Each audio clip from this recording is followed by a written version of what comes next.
Volant, Oli Volant qui décale à droite. Ouais, le ballon est très bien sorti de la part des Boulonnais. Et on va chercher maintenant sur le côté gauche avec la remise. Pour l'instant, l'action est magnifique. Attention, peut-être le tir. Oh là là, le but! Quel but! Quel but, Dimitri! Parti quasiment de camp boulonnais. On a remonté tout le terrain. Le 1 de finale. L'extraordinaire but de Boulogne. Qui plus est. Attention, le centre là. Ouh, déséquilibre dans la surface. Et le penalty sifflé pour Boulogne. Un petit peu à la stupeur générale ici. Et carton jaune derrière pour le Grenoblois. Abou Demba. Attention, Koné face à Brice Maubleu. On bouge pas du côté de Brice Maubleu. Koné, le contre-pied parfait. Et le deuxième but pour Boulogne. 2-0, but de Koné. Les Grenoblois qui vont devoir réagir. Ils sont menés 2-0. Muselan Sotoka, Florian Sotoka qui là quand même arrive à se retourner et à faire ses beaux ballons peut-être. Oh là là là là, l'action de but. Et le manqué énorme pour Lakhdar Boussa. Attention, c'est pas terminé. La frappe qui... Deux buts marqués par l'inévitable Youssoufou Niakate et Ahmed. Et les buts de Victor Borges de la tête. Et ça revient au score du côté de Grenoble. C'est le capitaine qui a donné l'exemple, Dimitri.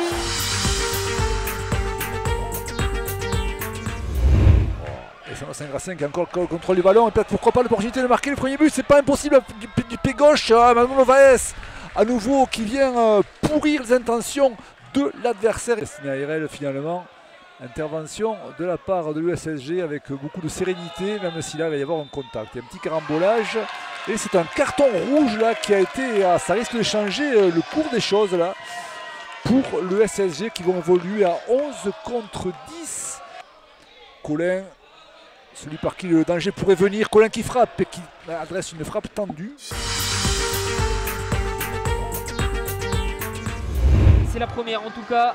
Kevin Rocheteau qui va frapper, oh c'est bien frappé, oh ça tape le poteau de Jean-Engel Konog. Qui est passé vraiment en véritable milieu droit de cet effectif en échange avec Faret Alaoui. Il est passé Salim Ouazini, il va essayer de centrer.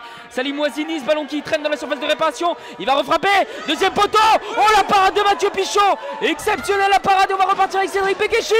Oh ça va au fond. L'ouverture du score pour l'AS Lyon du Cher. C'est l'ancien joueur de Quevilly Rouen, Cédric Bekeshi, qui ouvre le score après 9 minutes de jeu. 1-0 pour l'AS Lyon du Cher. Côté droit avec Ambroise Gbo. Gbo très remuant aussi. Il est passé Ambroise Gbo, il va centrer. Et l'égalisation.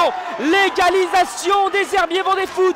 Signé Louis Bongongui, l'ancien joueur du PFC qui égalise pour les Herbiers. Et c'est Ambroise Gbo qui a parfaitement fait la différence. Autre sens avec Kevin Rocheteau qui a facilement passé Diarra Souba. Mais Diarra Souba il fait une faute et qui va être averti. Oh attention, il a déjà pris un carton jaune, Inza Diarra Souba. Il a déjà carton rouge, c'est carton rouge pour Inza Diarra Souba. Et suite à cette faute, il a arrêté le jeu et c'est mérité tout simplement. Et du coup les Vendéens qui repartent billes en tête avec la frappe enchaînée. Oh le but.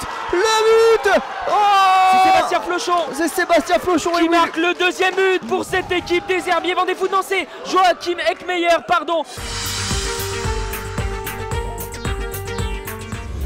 Un petit peu de dégagement de la part de Laurent Héloïse. Il attendait plutôt le ballon dans l'axe et c'est finalement un très bon compte qui veut partir avec le double petit pont et une 2 surtout proposé par Thibaut Cinquin qui va avoir de l'espace sur la droite, de l'espace sur la gauche. Il va préférer partir justement sur ce côté gauche de surface de réparation. Saïdina, ça c'est dedans.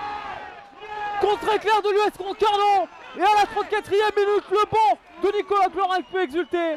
Et Saïdina Zappé, c'est vrai ce but. De l'autre côté du terrain, 1-0 Concarneau. C'est comme celle-ci, Tomori, toujours Tomori, la frappe au-dessus du but de Théo Dimarche. Voilà, des deux côtés, on va les avoir. Il y a des espaces. Ouais, Denisa dans cette surface. Il est facile, Denisa était en facile qui va avoir le penalty. 89e minute, mon cher Thomas au pic et Géo Denisa qui provoque ce penalty face à Mafalsek. Ça va être carrément une balle de match pour Kaïn Damissi dans quelques instants. Et petite stat, 3 penalties de suite arrêtés par Xavier Pinotto et Simon Pont-de-Mai. Peut-être le 4e pour maintenir Chambly dans ce match, mais ça va aller dedans. Kaïn Damissi, 2-0 au Concarneau à la 90e minute. On ne cesse de dire que Chambly a pour habitude de marquer à ce moment-là. Ce soir, ça s'inverse. Et cette saison, dans l'ensemble, ça s'inverse. Que ce soit offensif ou défensif. Clément Goguet, toujours premier poteau, même Bachir, ça traîne à sa fin, Mdaoma, la preuve, l'ouverture du score. Mdaoma, l'ouverture du score. La preuve. Kassim Mdaoma, on va sur un corner mieux frappé par Clément Goguet. Mal relancé par la défense francilienne et c'est Kassim Mdaoma qui ouvre le score. Voilà, bonne ouverture, magnifique ouverture pour Zukanovic en surface de réparation, l'intervention et c'était penalty. Penalty du... Si quelqu'un rate, ça fait retirer. Thomas face à Issikene, transformé pleine lucarne. Teddy Thomas, rien à dire, l'égalisation du Red Star. Teddy Thomas, pleine lucarne. Et tout est à refaire pour Consola. La bonne intervention de Fabien Marion. Teddy Thomas avec son pied gauche. Dans l'intervalle, Sifune Issikene, la bonne sortie, la frappe, la sortie de but. Et Zukanovic qui vient marquer le deuxième but ici à la Martine. Le Serbe Milos Zukanovic. Face à Stili, Ibrahim Sako, le centre poteau, la frappe et l'égalisation sur une merveille de San Ibrahim Sako. Voilà, et l'égalisation. Voilà ce qu'a apporté l'entrée de Tagelmint, hein, le fait d'aller à droite, d'aller à gauche et de trouver la faille.